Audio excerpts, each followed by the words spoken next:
Salam əziz xanımlar, bugün sizinle yine de gözəl və qulluqlu görünməyin ağıllı yollarını birlikte araşdıracağıq. Belki de bütün xanımların bir nömrəli problemlərindən olan həcimsiz saçlarla mübarizədən danışacağım. Mən bugün sizə heç bir maska, heç bir kimyəvi formul məsləhət görməyəcəm. Deyəcəyim üsulları əslində saçlarımızı düzləşdirərkən hər birimizin istifadə edəcəyi metodlar olacaq. Saçlarımızı qurarkən və yaxud da ki, elə adi buruq saçlarda həcm problemi o qədər də yaşanmır.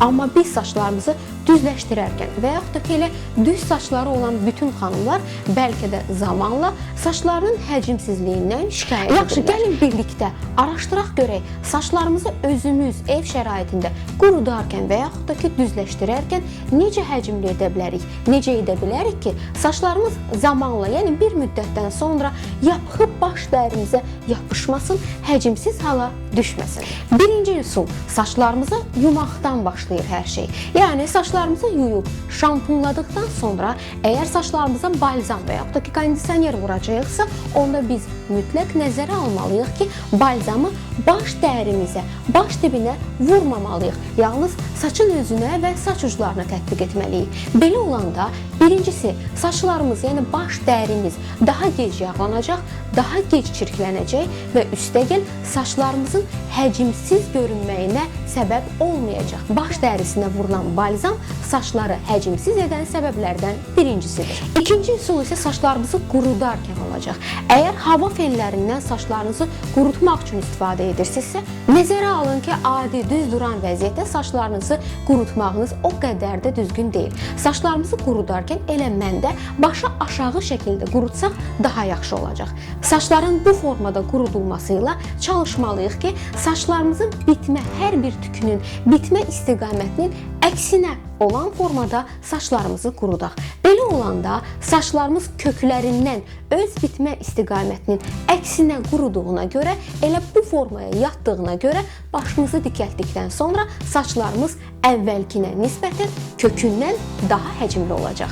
Üstəgəl, sonda başımızı, yəni saçlarımızı qurutduqdan sonra mütləq fenin soyuq havasıyla, yəni başımızı hələ qaldırmamış, saçlarımız üzü aşağı şəkildə olarkən fenin soyuq havasıyla saçlarımızı bir balaca soyutmalıyıq. Belə olanda həcmli saçlara nail olmaq daha. Üçüncüsü, əgər saçlarınızı hava feni vasitəsilə yox, adi otaq temperaturunda qurutmağı sevirsinizsə və yaxud da ki, bu cür qurutmağa məcbursunuzsa, onda saçlarınızı həmişə vərdiş etdiyiniz, həmişə çölə, bayrağa, gəzməyə gedərkən istifadə etdiyiniz, ayırdığınız tağın əksinə olaraq ayırın. Yəni, misal üçün, əgər saçlarınızı sağdan sola ayıracaqsınızsa, gəzintiyə gedərkən, saçlarınız hələ yaş ikən saçınızı, tağını əksinə, yəni soldan sağa ayırın. Bu şəkildə qurumağını gözləyin. Saçlarınız quruduqdan sonra, onları qaydaya saldıqdan sonra əksinə, yəni həmişə adət etdiyiniz formaya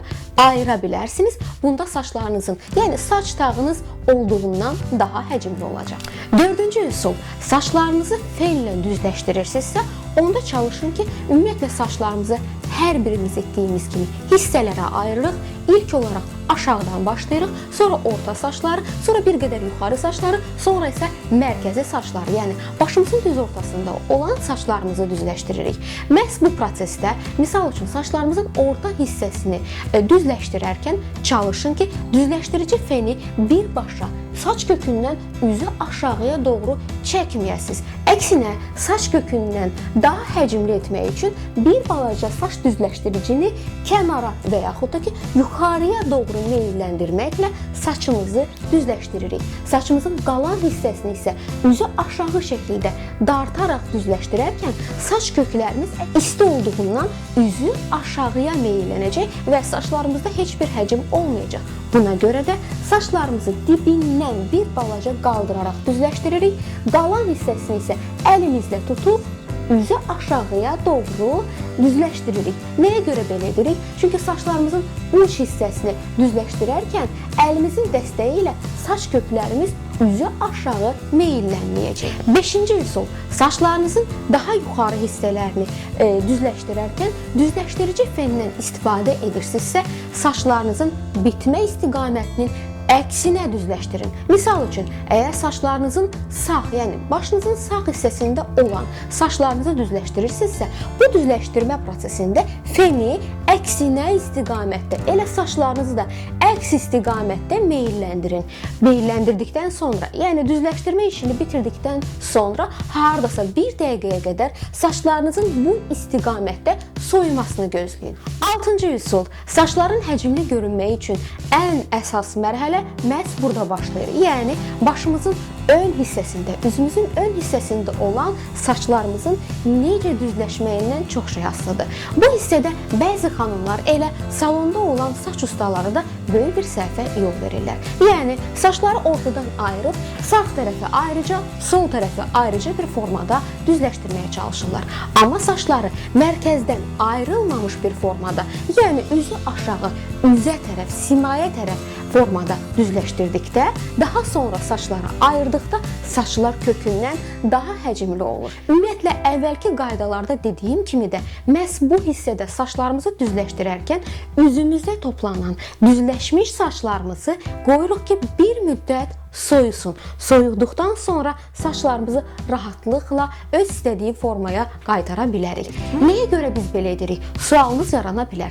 Biz əslində saçlarımızı ya burarkən, ya da düzləşdirərkən mütləq şəkildə fenin isti temperaturundan, isti hava axınından ona görə istifadə edirik ki, isti temperaturun təsirindən saçlarımız istədiyimiz, arzu etdiyimiz formaya daha asanlıqla düşür. Tutaq ki, biz saçlarımızı bururuq. Bu vaxtı isti temperaturun köməkliyi ilə saçlarımızı arzu etdiyimiz, yəni buruq formaya salırıq və dərhal əgər feni açdıqdan sonra saçlarımızı buraxırıqsa, saçlarımız soyumadan əksinə üzə aşağı meyllənməyə başlayır, elə məhz o formanı alır. Nəinki fendə saxladığımız buruqlu formanı, elə düzləşdirərkən də və yaxud da ki, həcmə nail olarkən.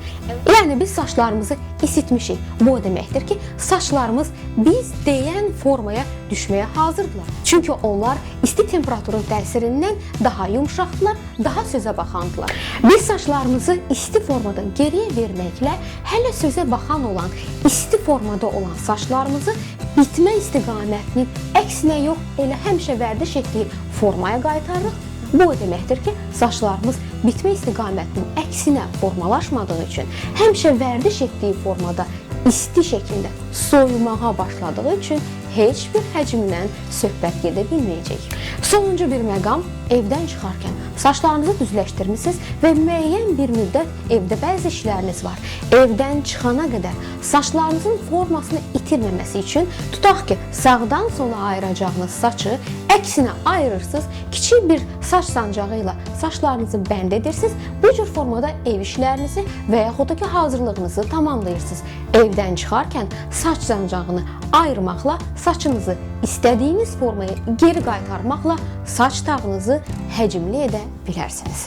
Əziz xanımlar, müəyyən hilələri öyrənib, daha sonra tətbiq etdikdə əvvəllər ağlımıza gəlməyən gözəllik və qulluqlu görüntüyə sahib ola bilərik. Həmişə xoşbəxt və sağlam olun, sağ olun, gələn görüşlərə qədər.